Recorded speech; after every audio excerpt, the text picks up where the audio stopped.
Hey there y'all, my name is Jason Dames. I'm the founder of Final Start Fitness. I wanted to bring you a short little video describing insulin resistance, its role in metabolism or weight loss, and why you might be struggling to lose weight despite good nutrition and exercise. You see, a lot of people when they think of insulin, diabetes is the first thing that comes to their mind. They're not really thinking too much about its role in metabolism and why they're struggling to lose weight. So let's go ahead and dive into exactly what insulin resistance is first. So the definition of insulin resistance is a hormone made by your pancreas. It allows your cells to use glucose or sugar for energy.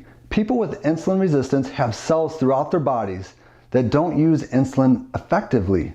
This means the cells have trouble absorbing glucose, which means a buildup of sugar into the bloodstream. So basically what this means is that when you eat carbohydrates, your body breaks those carbohydrates in your digestive system into small sugar particles.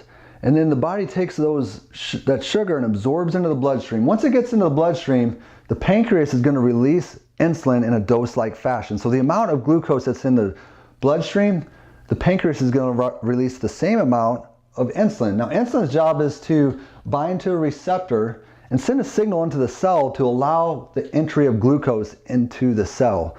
Once the glucose is in the cell, the mitochondria use that for energy and converts it into a molecule called ATP. It's our body's main fuel molecule or fuel source for our entire body, every cellular function. So we want the cell to be able to use the glucose as energy. What happens when you're insulin resistant is that insulin doesn't work very well anymore. It's kind of like a key that gets gummed up into your door. It's like jammed, it's not working. And so therefore the glucose doesn't get into the cell and starts backing up into the bloodstream. So the body has to do something with it. It can't just stay into the bloodstream. So it converts the sugar into our stored form of fat, which is triglycerides. This is what we know is de novo lipogenesis.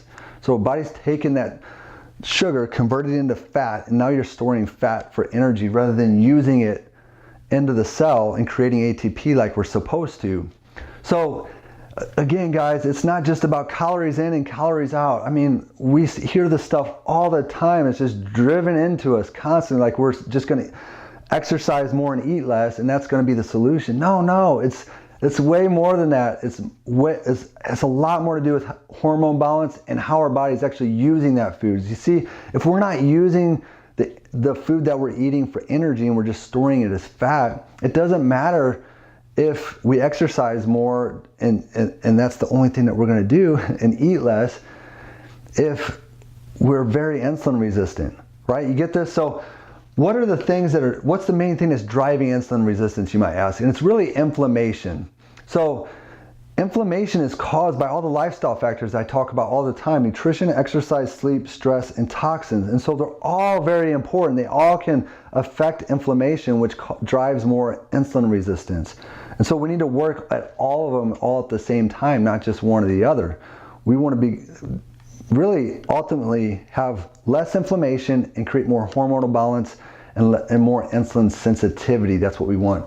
So the things that are driving the inflammation are high amounts of sugars and toxic fats, chronic stress, poor sleep, toxins in our diets, lack of exercise, all these 5 areas that I talk about. So let's kind of dive in and give you some practical things that you can do in these lifestyle factors that can really lower the inflammation, which is ultimately going to help you become insulin sensitive and allow you to use that food that you're eating for energy more effectively like we want, right? So let's start with nutrition. Let's start by just lowering the amount of sugar intake that you're eating and the toxic fats in our diets. And let's incorporate more good fats, more good starchy vegetables. Some of the good fats you might be wondering, I love avocados, nuts, seeds, olive oil, coconut oil, grass-fed butter, grass-fed beef, fish.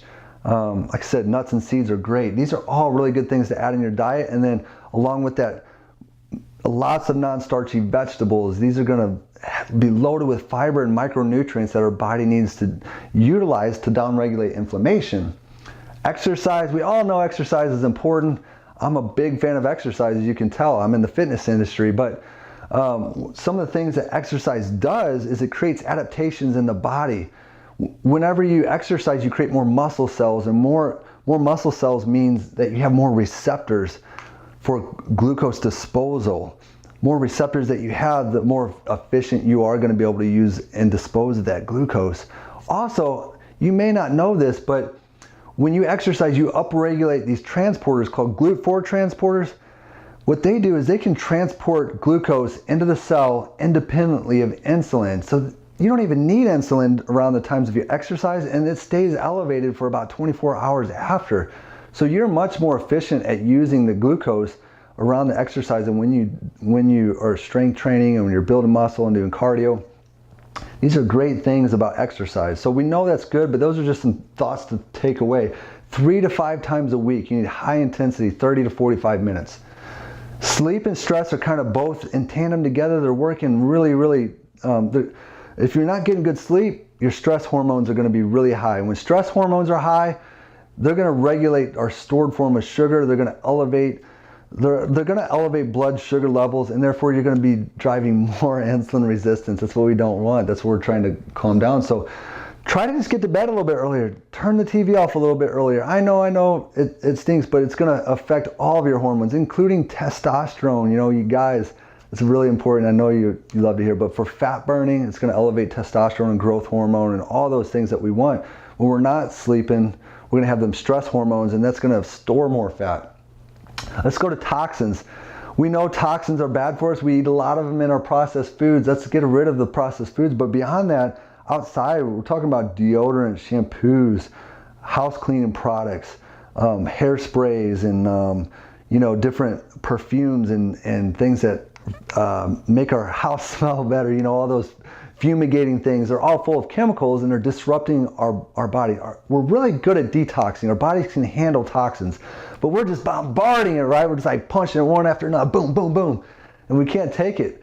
So let's start to eliminate some of that stuff. It might just be starting out with a different deodorant, maybe change up your shampoo, try a different toothpaste, something, and then just build it up. I didn't change all these things all at once. It took me some time. But these are some practical things that you can take with you. It's going to lower inflammation. It's going to help you become more insulin sensitive. I hope this helped you guys. If you like these informational videos, we're going to try to we're really going to pound out a lot more and give you some stuff that you can take that's practical, a way that can help you with your overall health and well-being. So get healthy and you'll lose weight. It's not the other way around. So God bless you guys. Share and like these videos on Facebook. Hit the love button. Subscribe to our YouTube channel. We would love that. God bless you guys again. Thank you so much.